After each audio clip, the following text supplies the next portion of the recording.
أعوذ بالله من الشيطان الرجيم. بسم الله الرحمن الرحيم.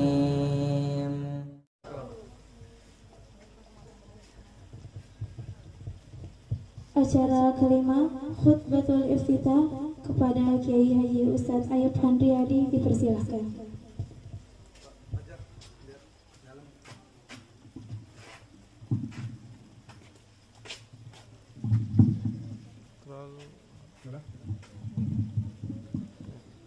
Bismillahirrahmanirrahim.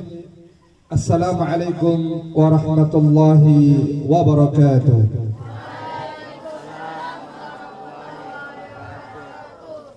Alhamdulillah, wassalatu wassalamu ala rasulillah wa ala alihi wa sahbihi wa mawalah, amma ba'du. Rabbi shrah li sadri wa yassir li amri wahlul 'uqdatam min lisanihi yafqahu qawli. Allahumma la sahla illa ma ja'altahu sahla wa anta taj'alul hazna idza syi'ta sahla. Rabbi zidna ilman warzuqna fahman. Allahumma faqihna fid din wa 'allimna ta'wili. Yang kami hormati Kepala Madrasah dari Taud Tahfiz Anak Usia Dini atau RA, Kepala Madrasah Ibtidaiyah, Kepala Madrasah Sanawiyah, dan Kepala Madrasah Aliyah Pondok Pesantren Raudatul Quran beserta seluruh staf dan jajarannya dan seluruh pegawai-pegawai pondok yang tidak bisa kami sebutkan satu persatu. Yang kami hormati Bapak Ibu wali santri di rumah, dan yang kami banggakan dan yang kami sayangi para santri-santri pondok pesantren RTQ, baik yang sudah ada di pondok maupun yang masih berada di rumah dan dimanapun kalian mendengarkan suara Ustaz hari ini. Pertama-tama tentu kita bersyukur kepada Allah di tengah kondisi dunia saat ini yang kita tahu bersama, Allah Subhanahu wa taala masih memberikan kekuatan kepada kita, memberikan kesehatan kepada kita, memberikan umur yang panjang untuk kita bisa melanjutkan melakukan amal-amal soleh, amal-amal terbaik, amal-amal yang bisa kita banggakan sebagai bekal kehidupan kita di dunia dan juga kehidupan kita di akhirat. Yang kedua, salawat serta salam senantiasa kepada Rasulullah sallallahu alaihi wasallam yang telah memberikan petunjuk kepada kita, yang telah mengeluarkan kita dari kegelapan menuju ke cahaya yang terang benderang, yakni kepada Islam, yakni mengajarkan kepada kita Al-Quran dan sunnah-sunnah, dan inilah yang kita terapkan di pondok pesantren kita. Pondok pesantren ini berlandaskan atas Al-Quran dan hadis sesuai dengan pemahaman para sahabat, sebagaimana yang diajarkan oleh para ulama-ulama kita yang sampai kepada kita. Kita sebagai bangsa yang baik, sebagai rakyat yang baik, maka kita juga berlandaskan atas Pancasila, yang dimana semua sila-silanya itu tidak bertentangan dengan nilai-nilai Al-Quran dan bahkan berdasarkan atau bersumber daripada Al-Quran itu sendiri. Para hadirin yang dirahmati Allah Subhanahu wa taala, mengawali khutbah iftitah atau khutbatul arsh yang bermakna khutbah pembukaan, acara pembukaan yang di dalamnya akan disampaikan tentang bagaimana hidup dan berkehidupan di pondok pesantren. Seperti apa pembelajaran-pembelajaran di pondok pesantren. Semuanya akan kita sampaikan, dan ini pembukaan di awal, dan nanti selama beberapa hari ke depan kita semua akan mengenal lebih dekat. Kita akan mengenal seperti apa itu pondok pesantren. Apa perbedaan antara pondok pesantren dengan sekolah-sekolah di luar. Kalau kita hanya ingin mengambil ilmu biasa saja, mungkin di sekolah-sekolah luar itu banyak. Tapi apa yang membedakan antara pesantren dengan sekolah-sekolah di luar? Yang paling penting adalah pondok pesantren itu adalah tempat kita menerima ilmu, tempat kita dididik, yang di dalamnya kita tinggal sekalian. Jadi pendidikan yang berasrama. Sekolahnya di dalam pondok, rumahnya juga di dalam pondok. Dan di dalam pondok itu ada sumber atau pendidik utama. Di dalamnya ada para kiai, di dalamnya ada para ustadz ustazah, di dalamnya ada para musyrif musyrifah. Ini yang tidak ada di sekolah-sekolah lain, kecuali itu berada di pondok pesantren.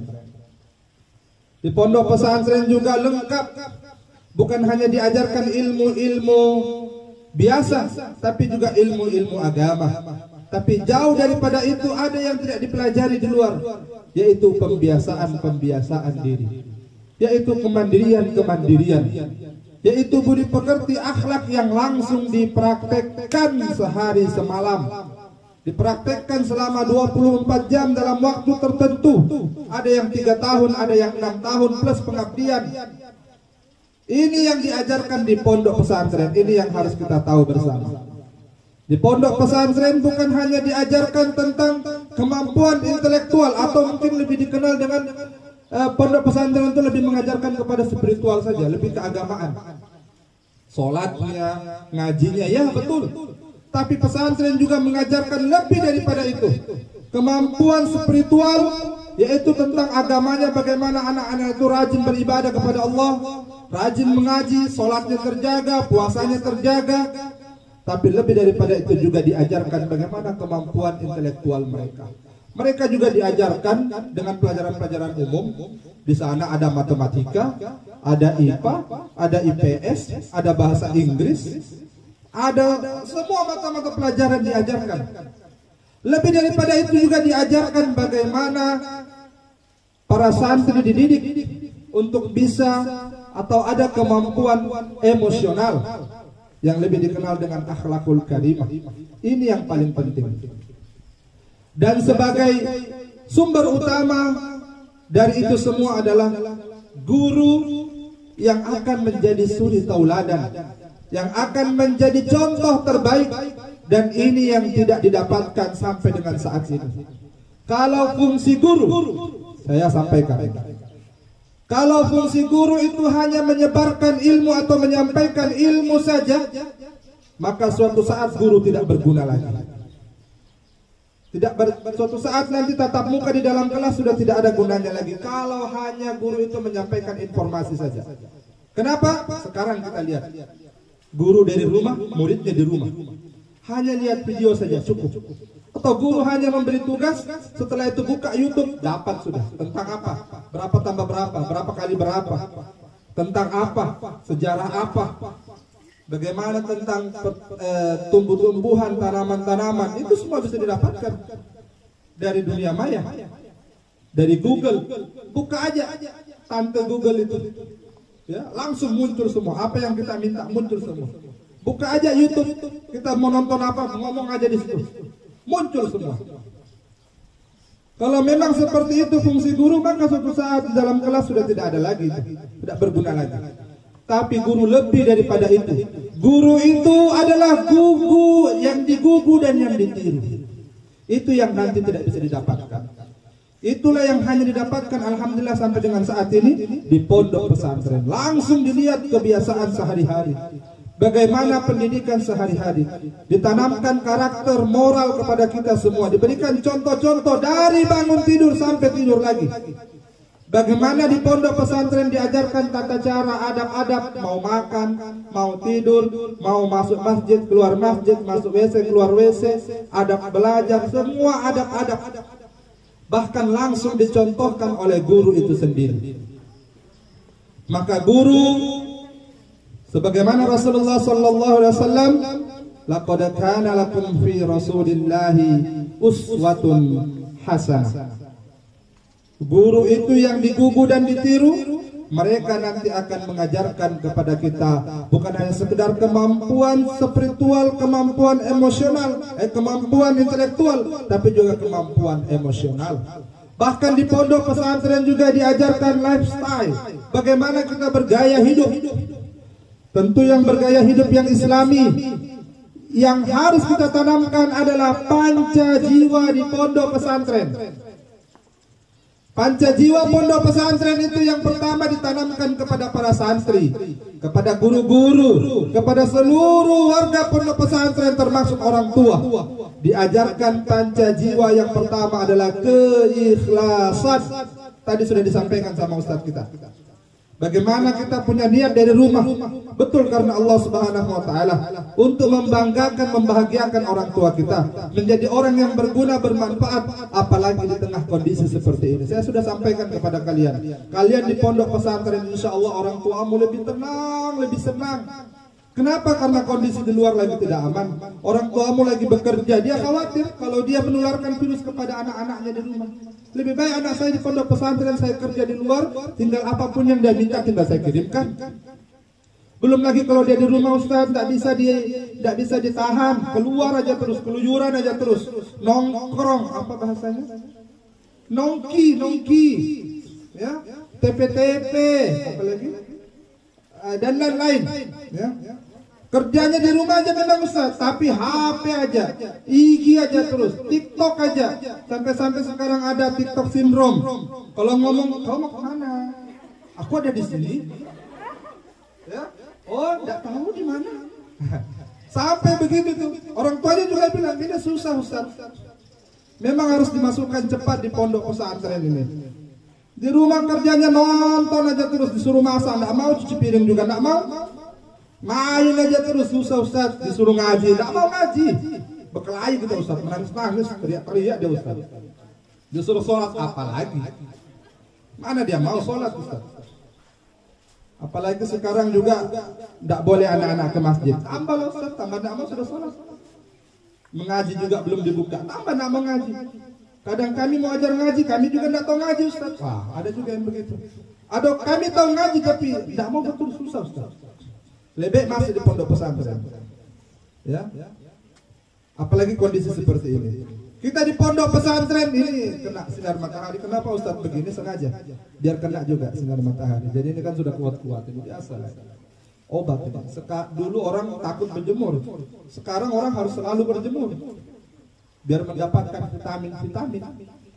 Karena kita bukan hanya menjaga iman, tapi juga menjaga imun. Maka di pondok pesantren harus ditanamkan panca jiwa. Yang pertama adalah keikhlasan. Keikhlasan dari wali santri melepaskan anak-anaknya, menyerahkan anak-anaknya kepada kita. Jangan terlalu menuntut banyak. Kami juga sedang berusaha sekuat tenaga, sekuat jiwa dan raga. Karena kami tahu ini amanah yang berat. Bapak ibu satu aja anaknya susah, apalagi kami sebanyak ini. Tapi inilah tanggung jawab kami. Inilah bentuk tanggung jawab kami. Kami siap menerima Bapak Ibu. Maka kami mohon keikhlasan Bapak Ibu. Keikhlasannya dalam menitipkan anaknya, keikhlasannya dalam mendoakan anaknya dan kami semua ini. Kami bermohon untuk kita ikhlas bersama. Si anak juga ikhlas untuk hidup di pondok, sabar. Seperti tadi disampaikan, di pondok ini tidak sama. Ya, di pondok mungkin kita sebelumnya di rumah mau makan langsung makan. Mau tidur seenaknya, bangun jam 10, kadang jam 12. Begitu bangun, makan, nonton, tidur lagi. Ya. Bangun sorenya pergi nongki-nongki. Kembali main HP sampai tengah malam main game. Di pondok tidak bisa begitu. Maka ditanamkan jiwa keikhlasan untuk menuntut ilmu. Para guru juga demikian. Ikhlas kita sampaikan dari hati yang terdalam. Betul-betul kita berharap agar mendapatkan amal jariyah, agar mendapatkan keberkahan dari Allah Subhanahu wa taala. Kita bekerja sepenuh hati. Kita bekerja ikhlas lillahi taala, bukan sepenuh gaji. Ya, bekerja sepenuh hati, bukan sepenuh gaji. Walaupun gaji itu juga penting untuk menunjang kehidupan kita. Tapi tentu keikhlasan dari hati yang lebih penting. Sesuatu yang disampaikan dari hati akan sampai ke hati anak-anak kita semua ini. Panca jiwa yang kedua apa? Panca jiwa yang kedua adalah kesederhanaan. Di pondok ini ditanamkan jiwa kesederhanaan. Kalau dulu di rumah 3 piring dia makan, di pondok 1 piring itu pun kadang setengah aja. Dulu ikannya 3, di pondok hanya 1. Dulu ayam, di pondok juga ayam satu biji. Itu pun 1 biji dipotong lagi ayamnya. Apa ayam 1 biji Ustaz? Iya, telur ayam. Itu pun dipotong. Syukur kalau dipotong, kalau disuir-suir. Nah, tapi ini saya lihat sudah, alhamdulillah dapur kita sudah semakin membaik saja. Pelan-pelan lah. Tetap harus ditanamkan jiwa kesederhanaan kepada kita semua. Itulah di pondok. Senin Kamis, walaupun sekarang belum dijalankan, ini udah mau 1 bulan ini. Belum ada kita Senin Kamis khusus yang lama ya. Yang baru beberapa hari. Belum, nanti akan ada puasa Senin Kamis. Untuk menumbuhkan semangat atau menumbuhkan jiwa kesederhanaan kita, bisa merasakan penderitaan orang lain, sekaligus ibadah, dapat pahala. Contoh Rasulullah SAW. Jadi insya Allah di pondok ditanamkan jiwa kesederhanaan. Dulu belanja sepuas hati, sekarang tidak boleh. Dikasih jajan 100.000, tahan-tahanlah sampai 10 hari kan, 20 hari atau 1 bulan 100.000. Hebatnya. Alhamdulillah, begitu memang kesederhanaan. Orang tua susah cari uang, sekarang susah. Ya, ditanamkan jiwa kesederhanaan itu. Yang ketiga, ini cepat-cepat saja. Jiwa kemandirian.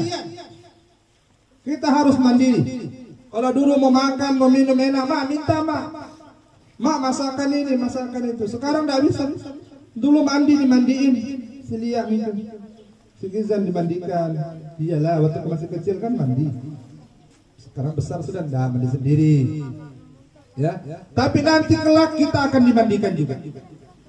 Sebesar apapun kau, setua apapun kau, seraja apapun kau, kelak kau akan dimandikan juga. Ya, dimandikan bagaimana? Pas sudah kita meninggal dunia. Ya, kenapa? Ya istirahat. Yang demikian apel kita pagi hari ini dan doa dan pembukaan. Mudah-mudahan Allah Subhanahu wa taala menerima apa yang kita kerjakan pagi hari ini. Demikian billahi taufiq wal hidayah. Wassalamualaikum warahmatullahi wabarakatuh.